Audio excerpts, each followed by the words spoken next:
Hey guys, how you doing today? Just here with my little pugger, me and the pug. Oh hey buddy, how you doing? Just snuggling up.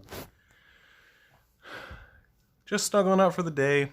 I'm just sort of decompressing my thoughts about what's been going on during this COVID crisis, and I'd like to start by saying there is a interview that Steve Paikin of The Agenda gave. It's on YouTube to Evelyn Forget about the basic income that I think is very prescient, very important.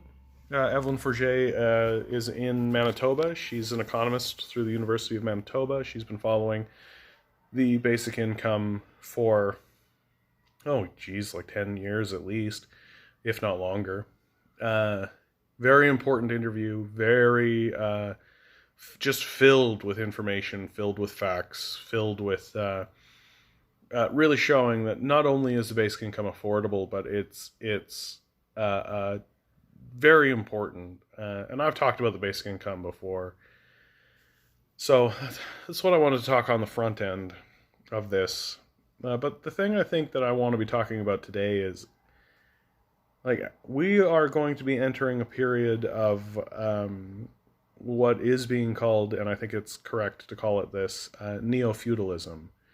That in America, the inequality that we've been seeing because of the recent bills that have been passed and because of the way they're dealing with this COVID crisis, it's the inequality is going to really ramp up. Like, what we've been seeing now is going to be child's play and compared to what is coming. Like, up until this point, there's been this sort of ability to pretend as though there is such a thing as a small business. But if you hand trillions of dollars over to a very small group of people, they're going to buy assets. Like, that's what they're going to do, and it's just going to solidify their stranglehold. People like Jeff Bezos are just going to balloon, and they're just going to become bigger and bigger and bigger. And there seems to be nothing that can be done about it outside of, organizing, taking to the streets, and going to these people's homes, which is the last thing that we have, and the only thing that we have left to do. And in my view, is the thing that we should be doing, is organizing and going to their houses in sustained ways, not grabbing 5 buddies and going with a sign, but bring 10,000 people and stay there. And until that actually happens, nothing's going to change, right? Until the lives of billionaires are threatened, and until they live in fear, nothing's going to change. Because that's how they rule. They rule with fear, and they are going to utilize that fear. And I mean, it's entrenched in the American system at this point, right? Just take a look at Alan Greenspan. There's quote after quote after quote. Alan Greenspan was very open about how the lives of workers needed to be more precarious and be made more unstable in order to enrich billionaires. It's the stated agenda of the American system and of the capitalist death cult.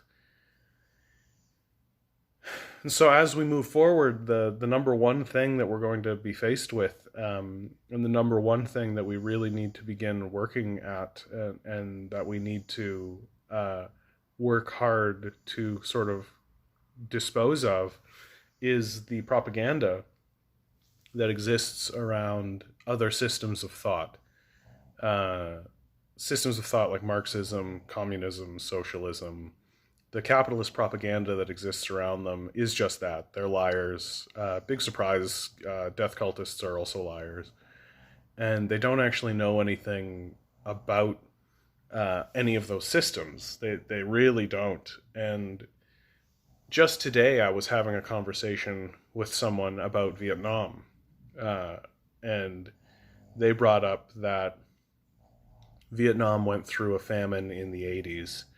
And you look at it, and as famines go, they're a fairly minor sort of situation. But he uses this event as a way to castigate communism as an idea entirely. That, one society, one time, had a famine once.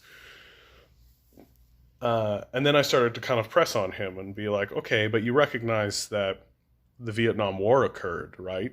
That capitalist society decimated Vietnam, like turned its cities into rubble. That's okay, buddy. Thanks, buddy. Sit. Thanks, buddy. My guy is just so jumpy right now. Everything has just got him. Like any little movement, any little kind of thing has got him. We just moved into this space, so it's somewhat understandable. Thanks, buddy. Thanks, buddy. There's a good boy. There's a good boy. Come lie down, buddy. There's a good boy. There's a good boy. And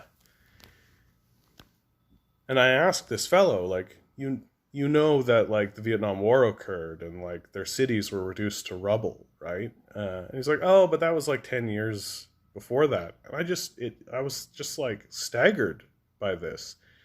I was staggered that there was this willful ignorance and this willful lack of understanding about if imagine if the city you were living in today was rubble. Everything was gone, completely and utterly destroyed. Do you think in 10 years everything would just be hunky-dory and back to normal? Do you think in 10 years that everything would just be humming along? Or do you think that there would be all kinds of social problems still? Do you think that you would still be setting up supply chains? Do you still think you would be rebuilding that city? Do you still think you would be trying to get back to any semblance of normalcy after such a hellish thing occurred to your society? And he could not comprehend what I was talking about. He could not even imagine what it was I was talking about. That once a society has been returned to the Stone Age, like once they've been completely decimated, it's going to be a long journey back to any kind of modern or any kind of modernity, any kind of system that even resembles anything we have going on. And that it's the strength of communism in Vietnam that is keeping that society together in solidarity with one another. That there are underlying principles, while they have, obviously they are, there are all of the things that humans have. There are power struggles and stupid decisions and things like this. But the underlying principles of communism and solidarity keep that society moving in together.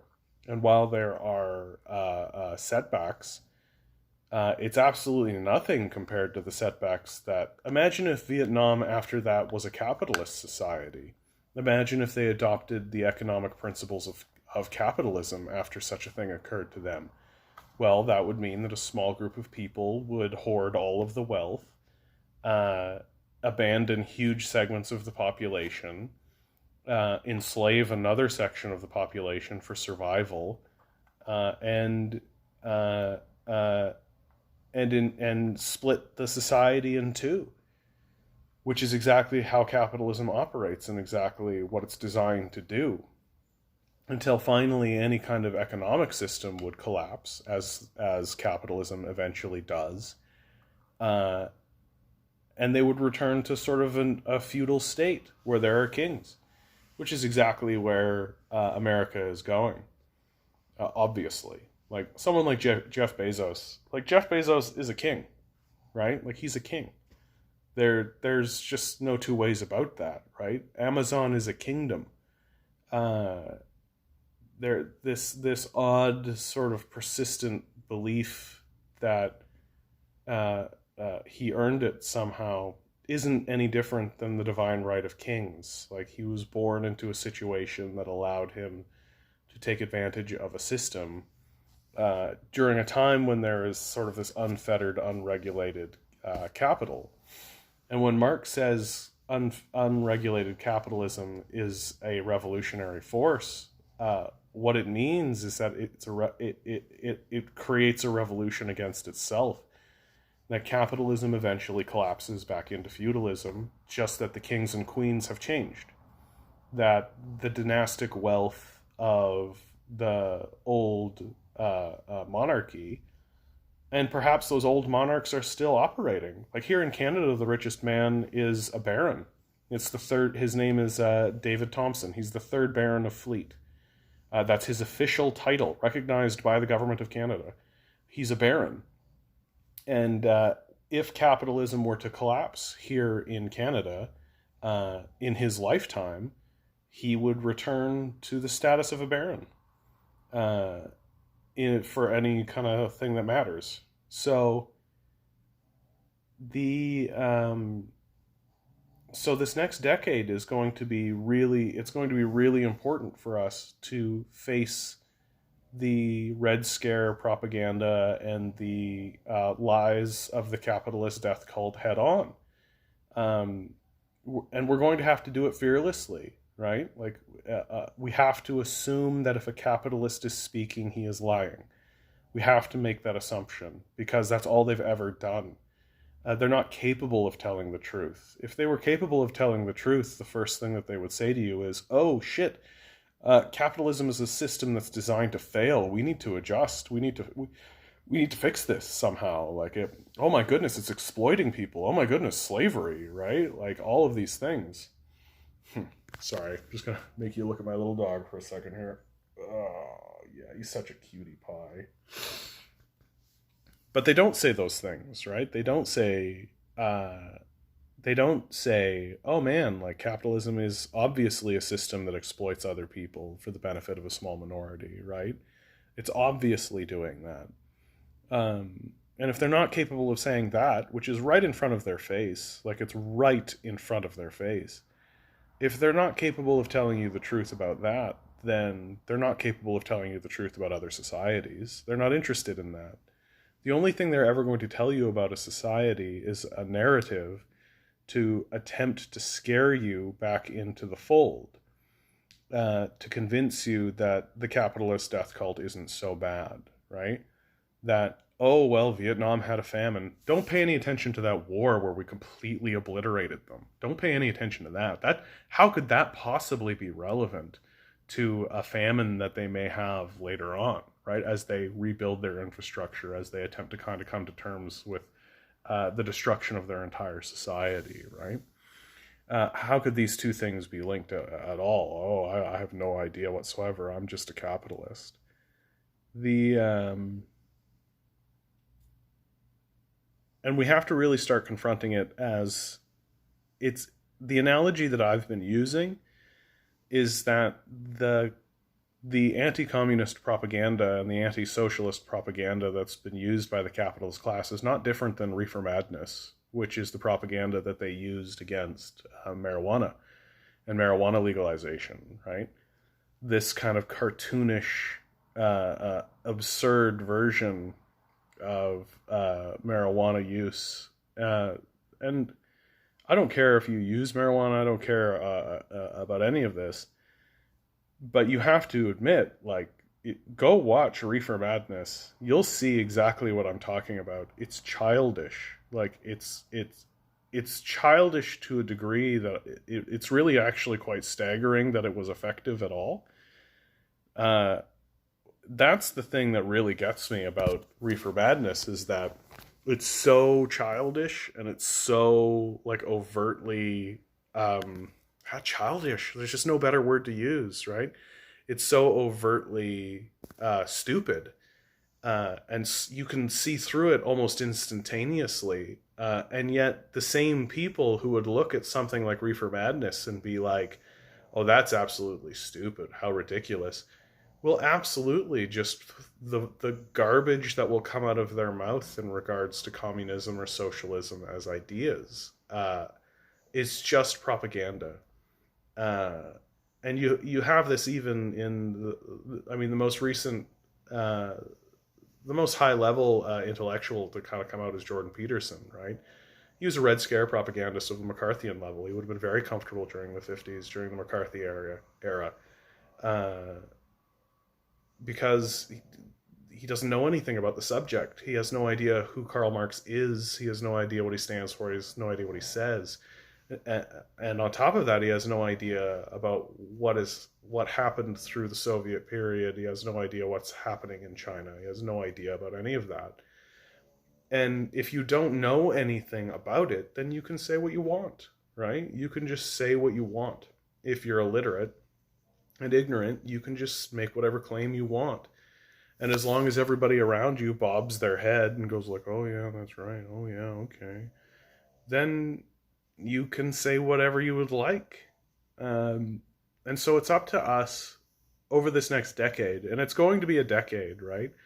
As our society collapses into neo-feudalism, as more and more property is bought up by the capitalist death cultists, and as capitalism not entrenches itself, but gives way to neo-feudalism, right? As it just sort of opens the door to rule by fiat, essentially.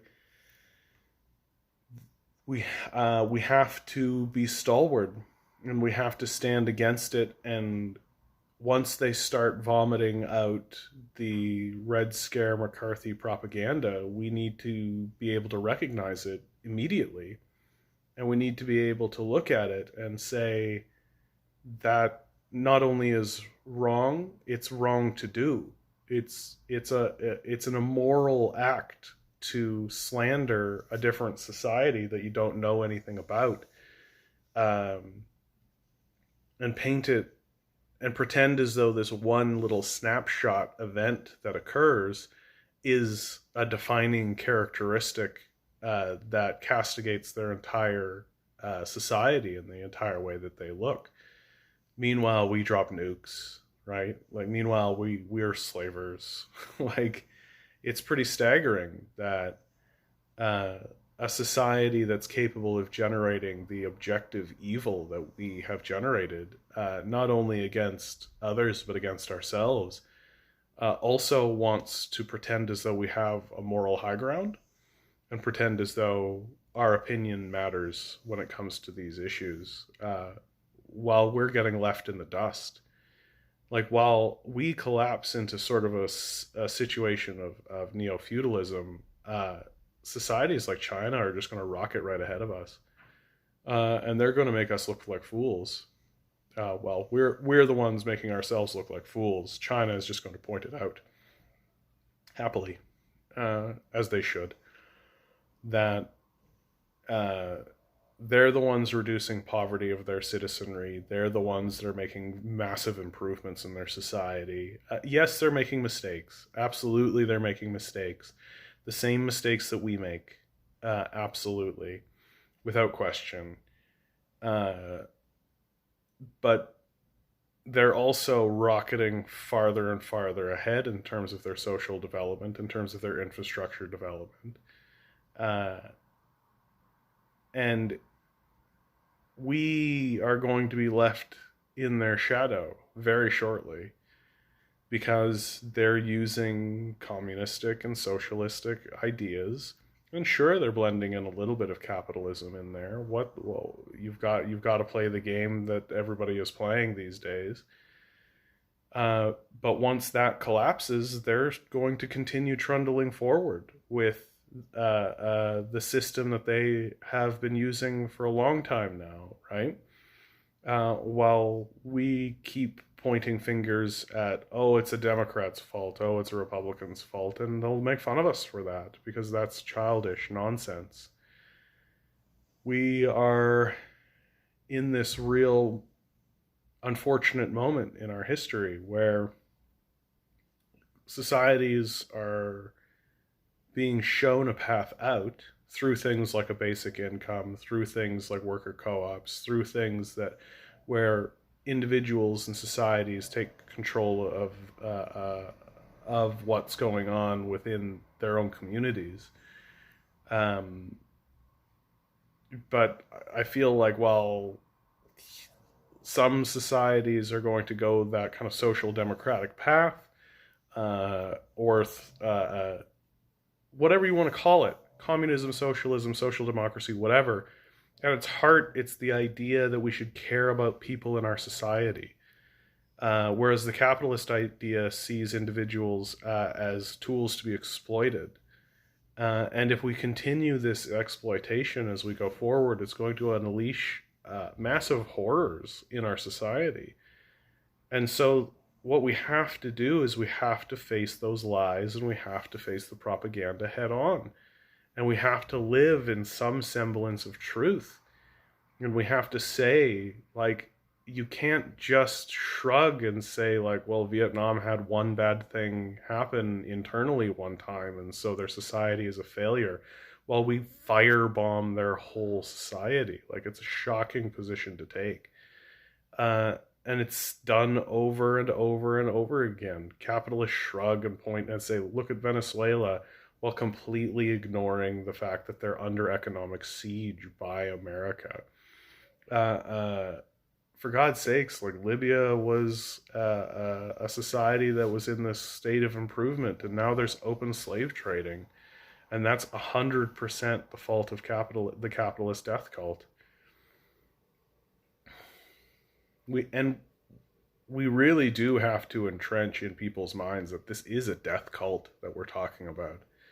That they have no ideology, or the ideology they have is completely fraudulent. They have no leg to stand on. All they have is might makes right. That's all they have. That force is the way forward, and it's baked into their mode of thinking. Read Jordan Peterson's 12 Rules for Life. He states it explicitly in Rule 1, right? Oh, lobsters fight for dominance, so we should too, right? It's pretty clear. Uh, and so the capitalist death cult really wants us to sort of pretend as though there is no alternative, when clearly there is, right? Clearly there is. We just have to continuously stand up and continuously point out their lies and continuously assume that they are lying, because they are. Anyway, that's the end of me, guys. I hope you're doing well out there. Keep fighting the good fight. Hug your friends, hug your family. Subscribe. If you made it here, subscribe. It helps with my mental health, I'll tell you that. Just when somebody clicks subscribe, it clears things up in here for me. I hope you're all doing really well. I love you all. Good luck.